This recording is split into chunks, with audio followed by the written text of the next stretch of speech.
Good morning and welcome, Patriot Radio News Hour. I'm Joe Jaquint, CEO of the Patriot Trading Group, and our toll-free number 800-951-0592. The website at allamericangold.com. And welcome to Friday. We have made it to another end of another crazy week as well. You know, everywhere you turn, what's going to happen?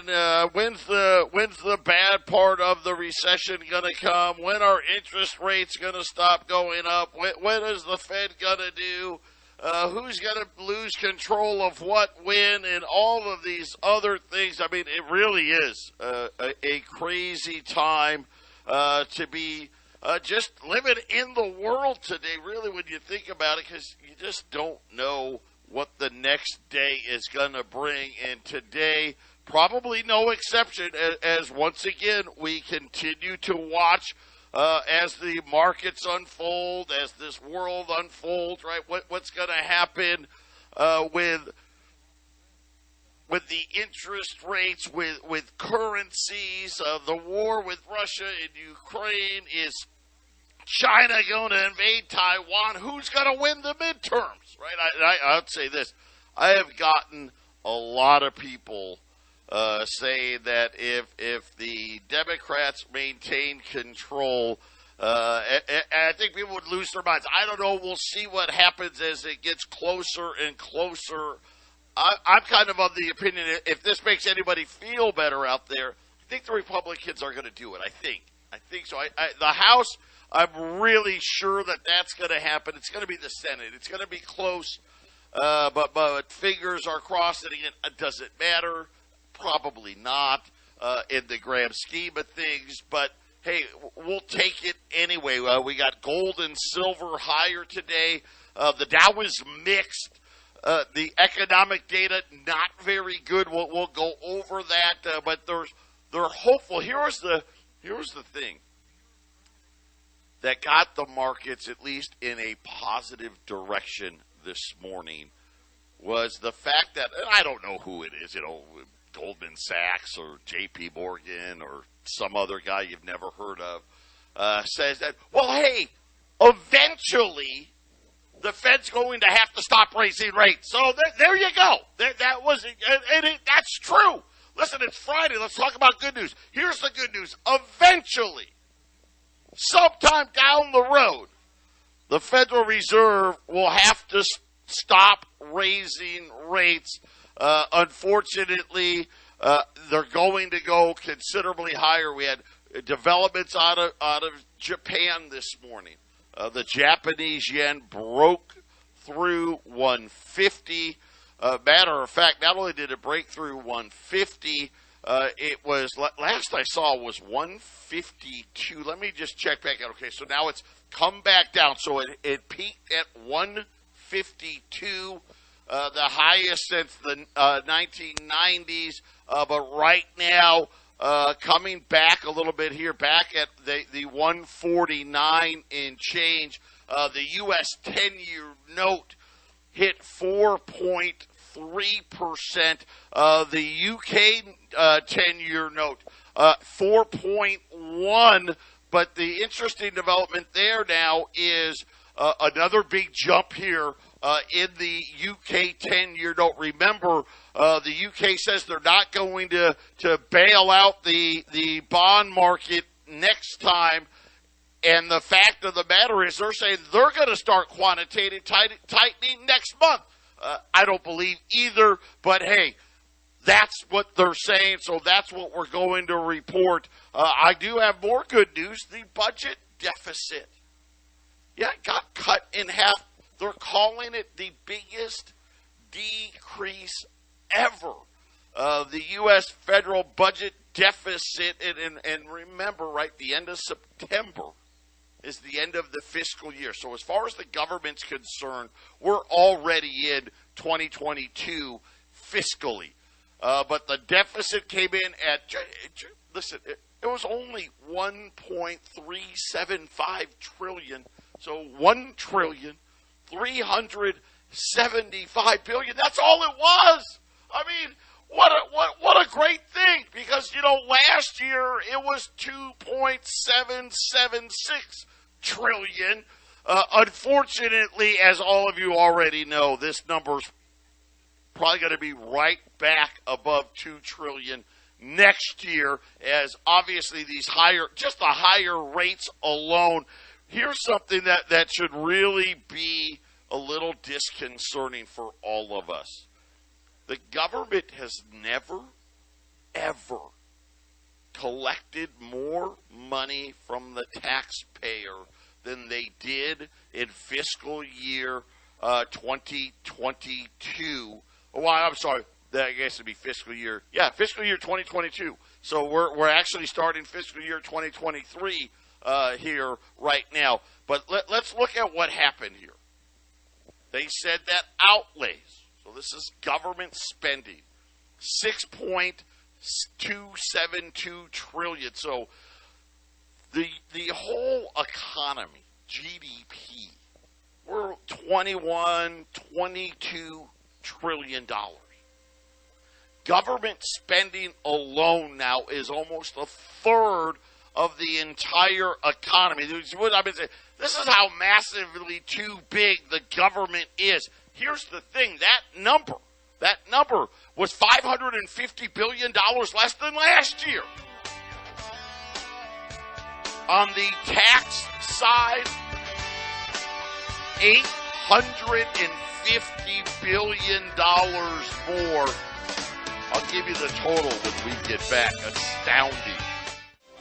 800-951-0592. Gold's up 10-16.42. Silver's up about 13 cents here. Again, right below that $19 an ounce level. The deficit numbers, here's what's scary. So we are never, I don't think we're ever going to see deficits under $1 trillion again. It came in, at an astounding, really when you think about it, just under $1.4 trillion.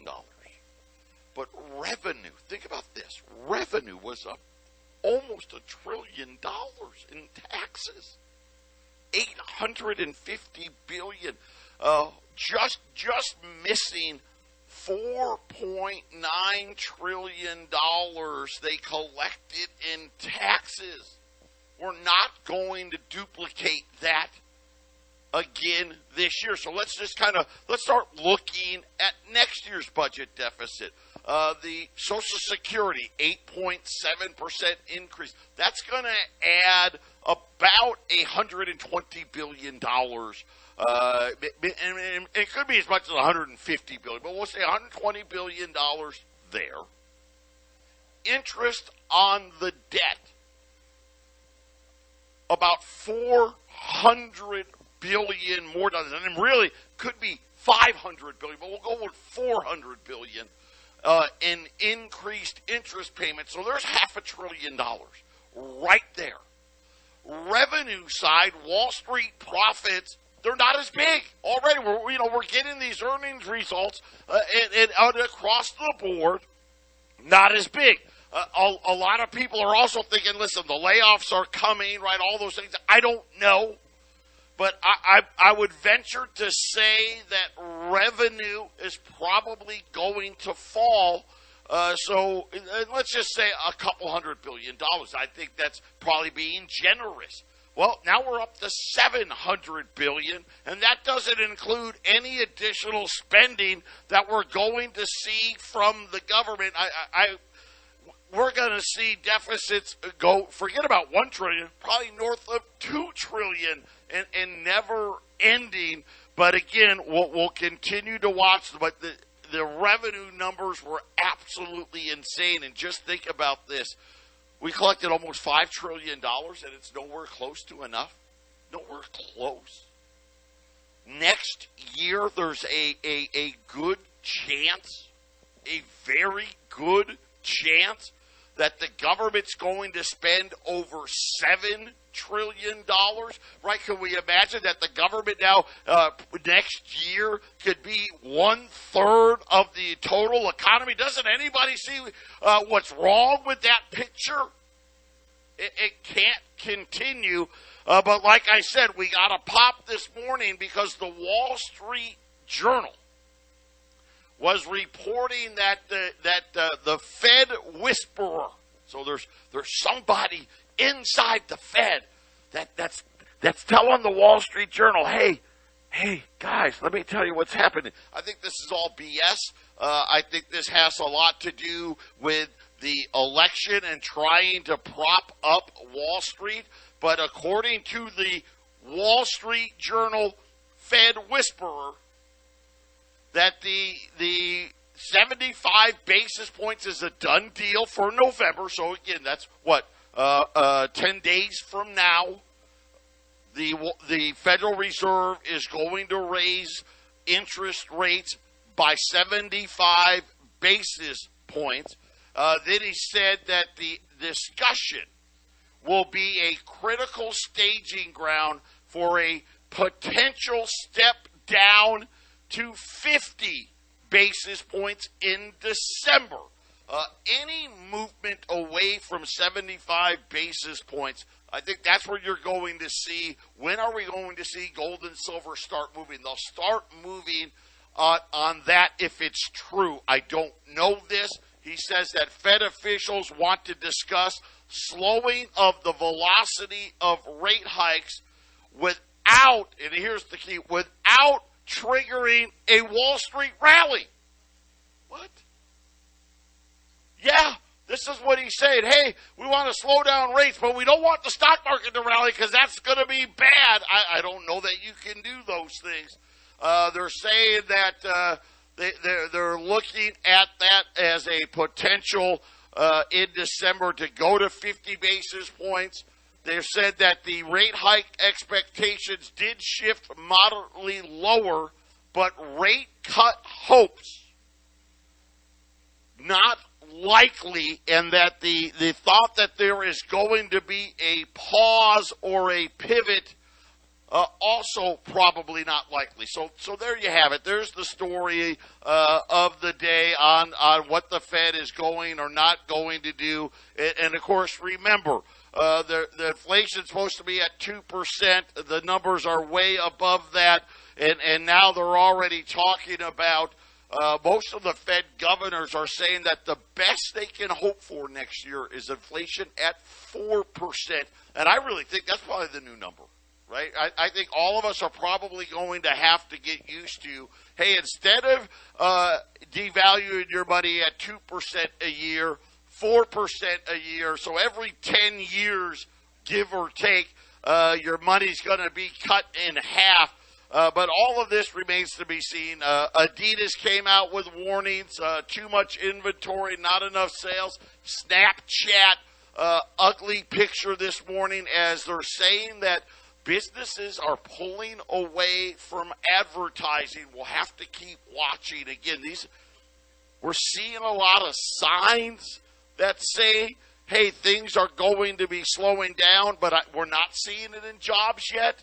And let's say overall, the economy's still doing, I guess, a little too well.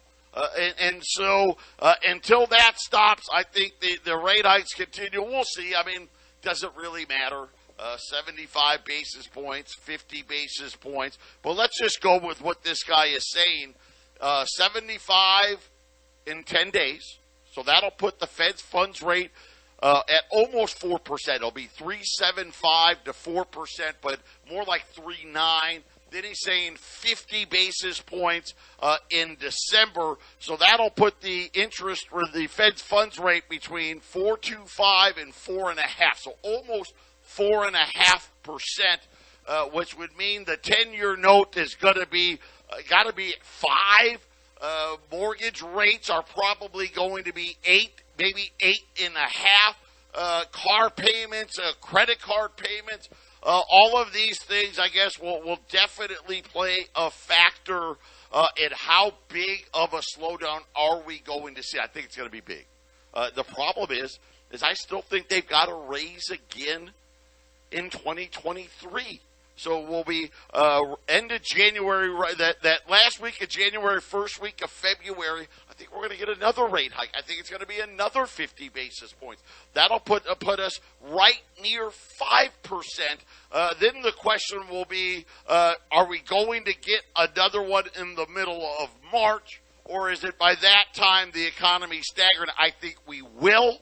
I actually think that at that point, the rate hikes maybe 50 basis points, something like that.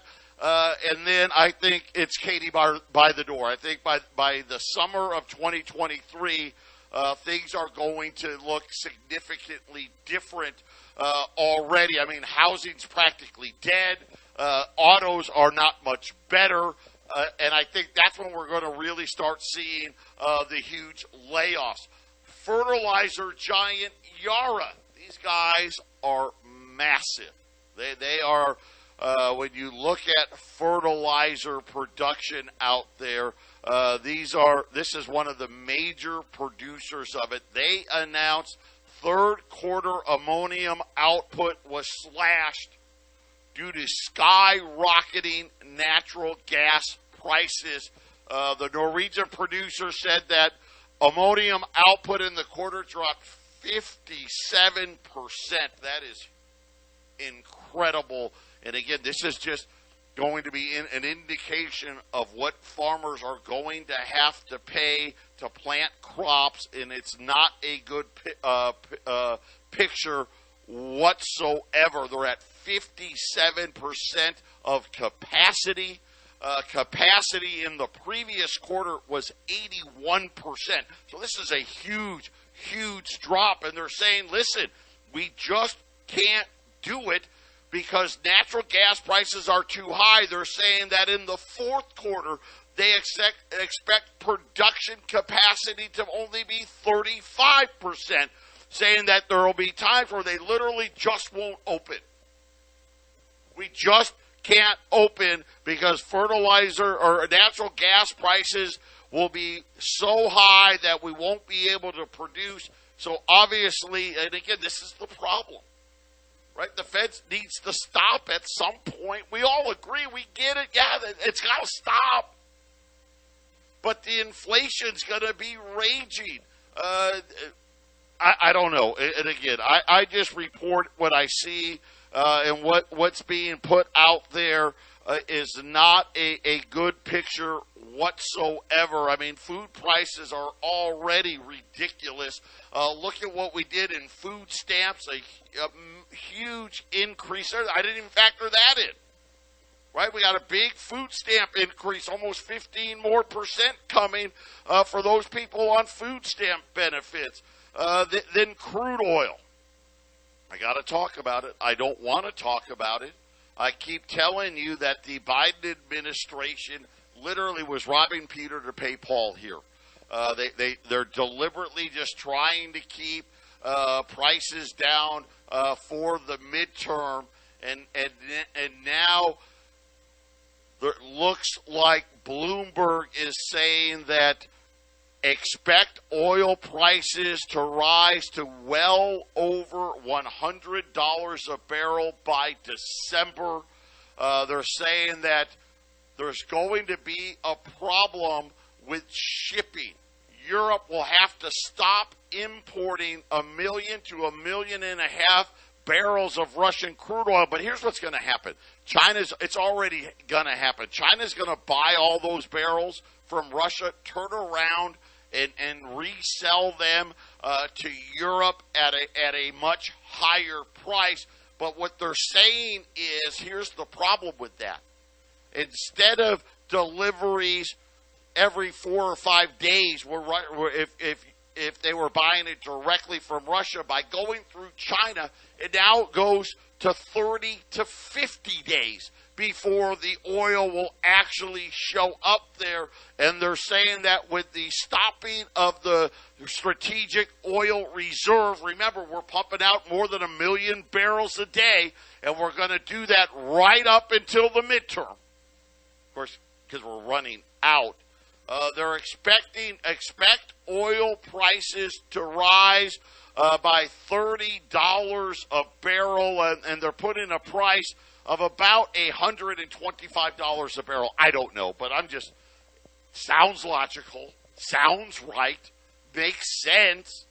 That if that's the case, and OPEC slashed all of their production, are we, again, this is going to be this double-edged sword that I think pushes the Fed over the edge. This is why I don't think rate hikes stop in December. I don't even know if the 50 basis points is real. I think it could be 75 again.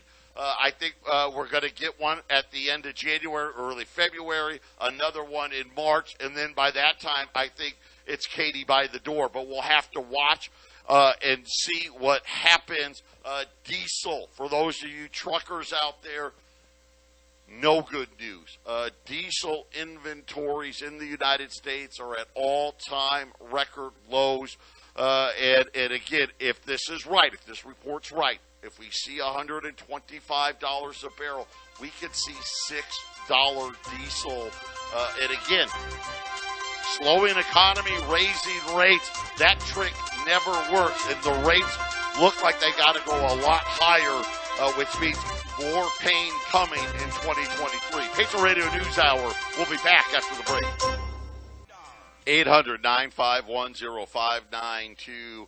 Solo today. Jason's going to be at a funeral today. Most of the station's going to be Freddie Freeman, our sales guys.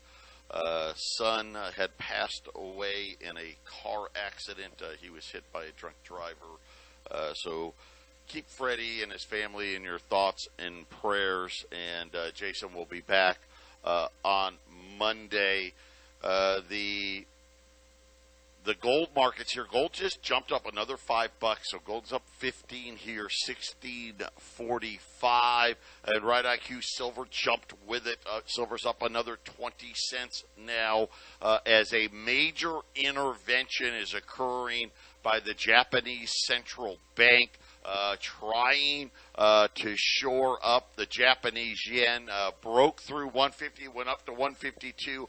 These things, they're just not going to work. I don't think that any of these things are working, especially knowing, listen, we're going to get 75 more basis points.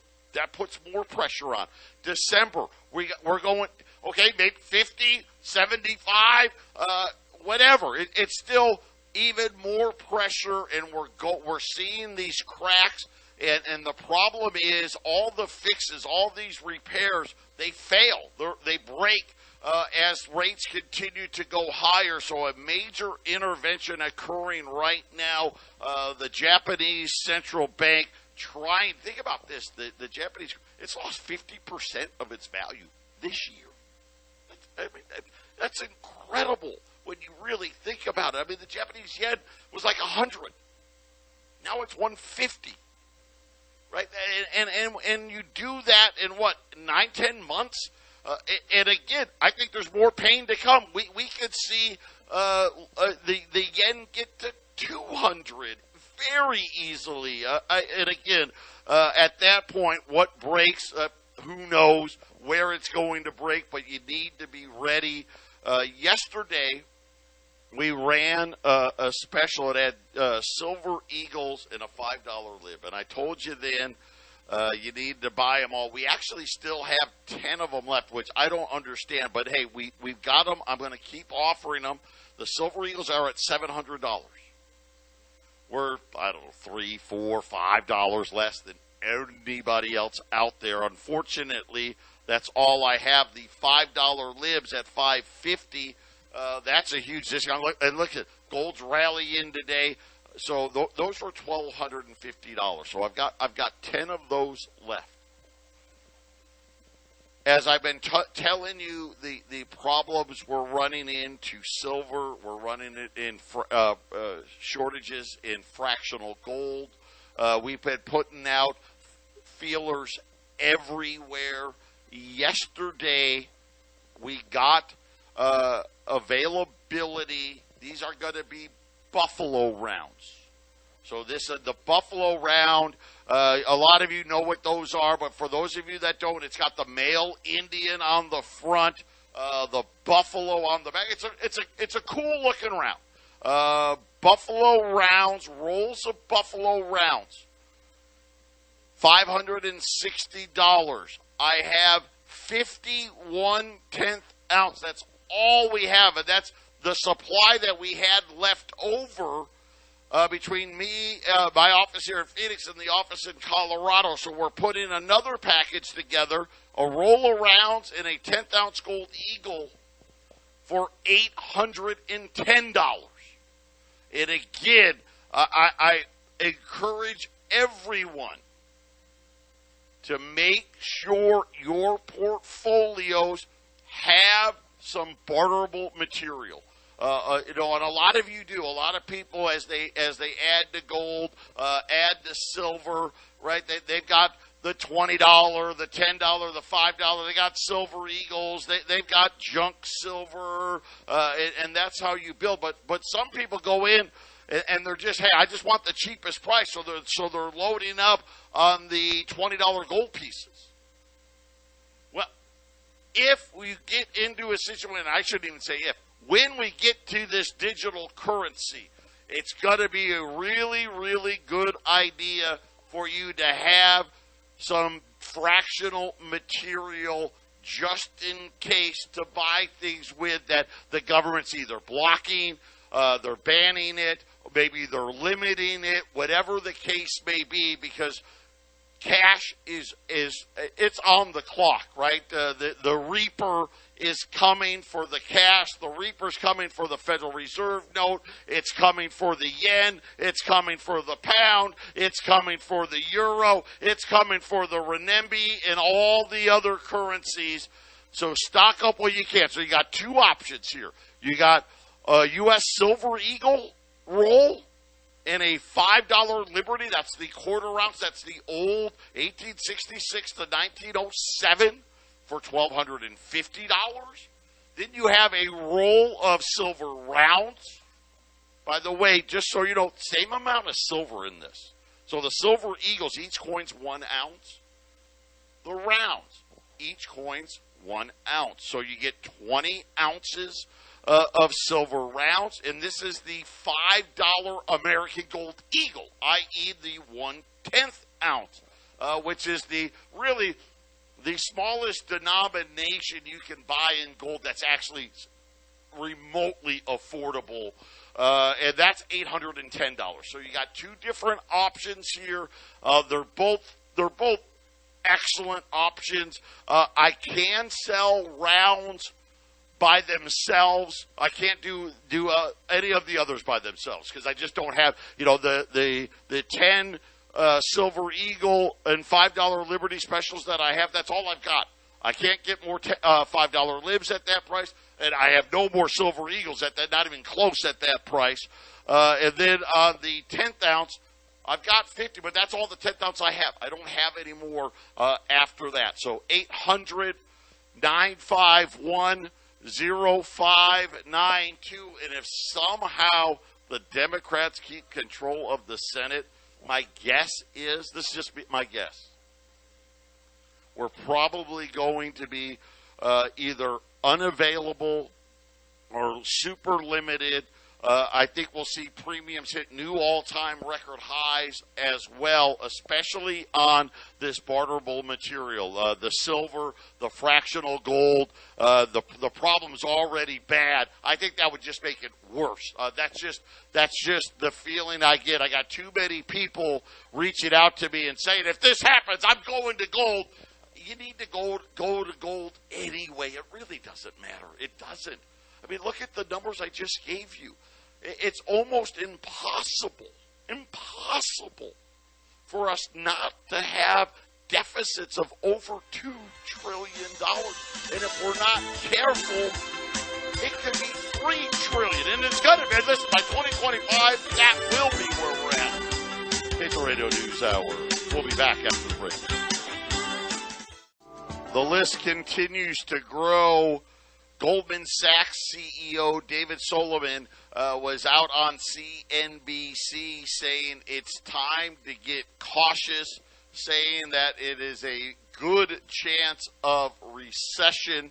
Then today, Goldman Sachs upped its gold price, saying that there's a chance that you could see gold, and he's put in a bottom. He says 15.30 would probably be the lowest that they see. But then they said, hey, as soon as the Fed stops raising rates, we expect gold to rally to $2,250. So we'll see what the outcomes are going to be, but it really probably a pretty good call. So if we're looking for a bottom, that's as good as any. I don't know.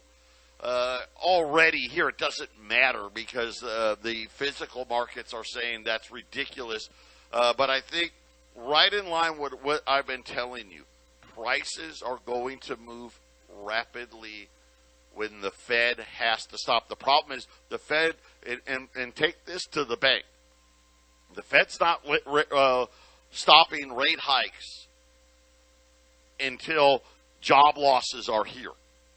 And that's just the fact. And really, the problem is, it looks like energy prices, everybody's saying energy prices are going to rally from the election right through the end of the year.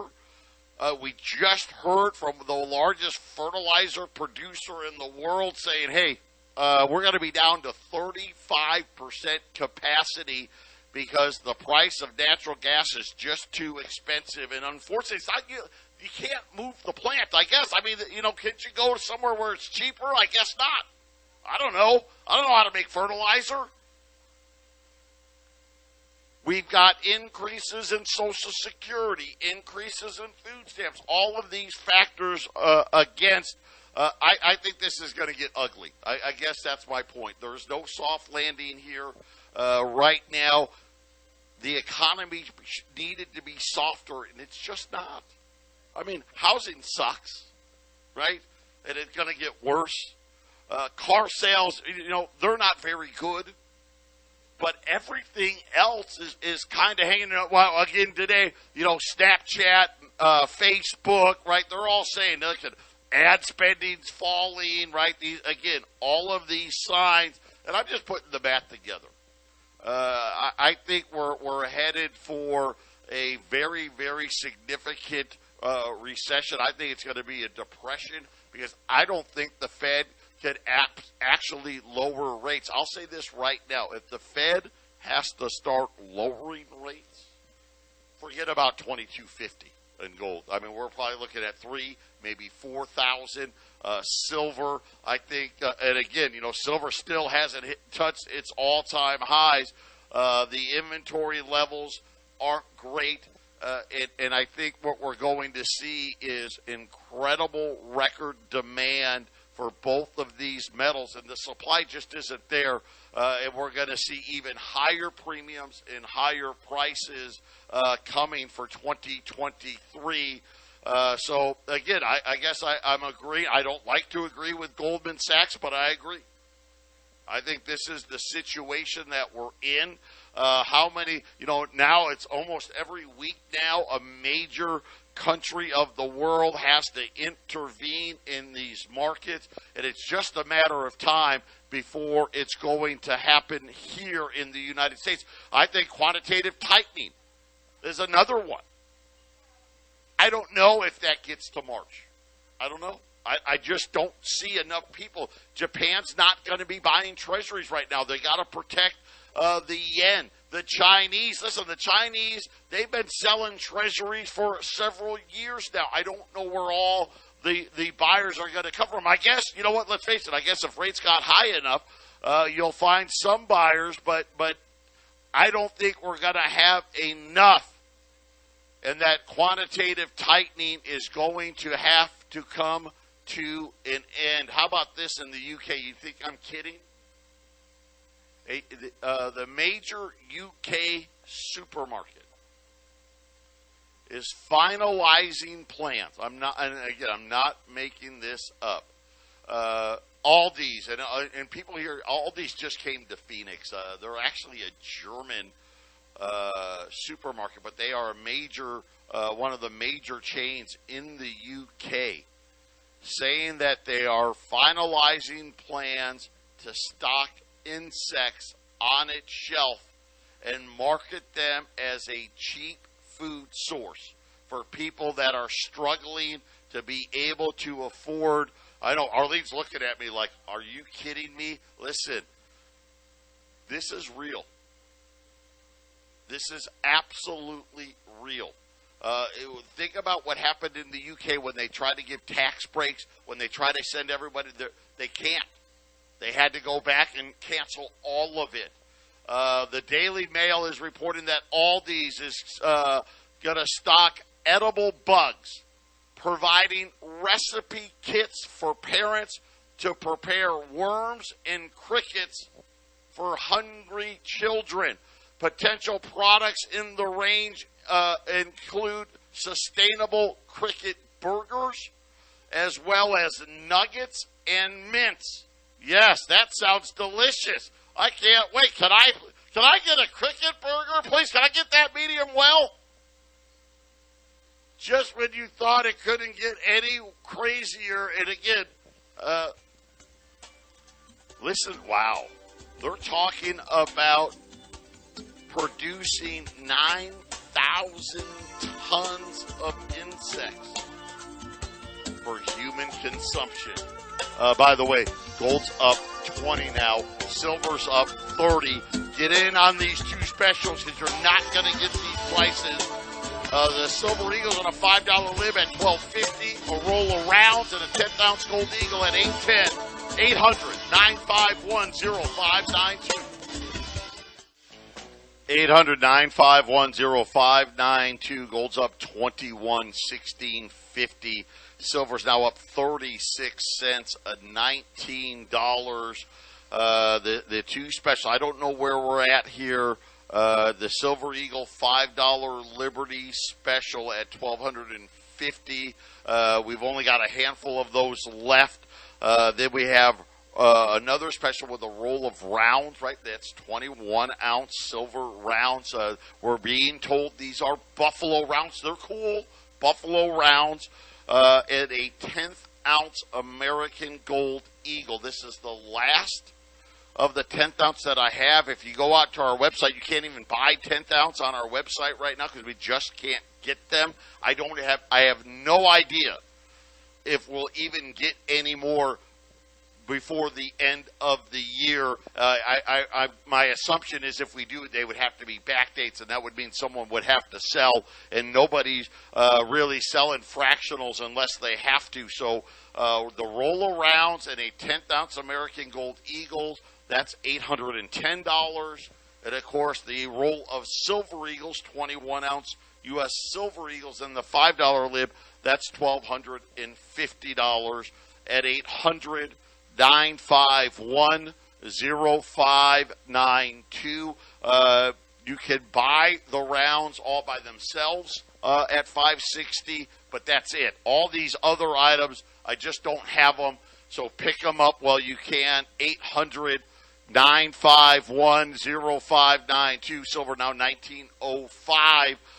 Gap, here we go, says that they may be closing hundreds of stores after the holiday season. They have results are due December 31st, and all indications are that Gap, which is, that's Old Navy, Abercrombie, I think it's Abercrombie. No, I'm sorry, Banana Republic. Old Navy, Gap, Banana Republic. They have 3,390 stores. They're saying same-store sales are down 15 to 25%. So joining Bed Bath & Beyond, which is already closing. So I don't know that Bed Bath & Beyond even makes it. But, again, we'll have to see. Is this going to be the start? When do the jobs finally start coming down? And again, I think we get all the way through this year because it's holiday time. So that just means, all of this just means the higher the Fed has to raise rates, the worse the quote-unquote recession is going to be. So, again, factor that in here, 800-951-0592. And again, we'll watch how it all plays out. We've got 10 days, so not this Wednesday, coming up, but the Wednesday after, we're going to get the Fed announcement. We're going to pretend that a bunch of dots on a graph mean something, and we'll have a better indication of what's to come. Oh, by the way, just cargo traffic to the L.A. ports has disappeared. They're saying that cargo traffic has suffered the worst decline since 2008. So think about this. That was the financial crisis. They're now saying that cargo traffic in L.A. has crashed by the largest amount since 2008. Again, these are signs. Is it enough? Unfortunately, not soon enough for all of us. Patriot Radio News Hour.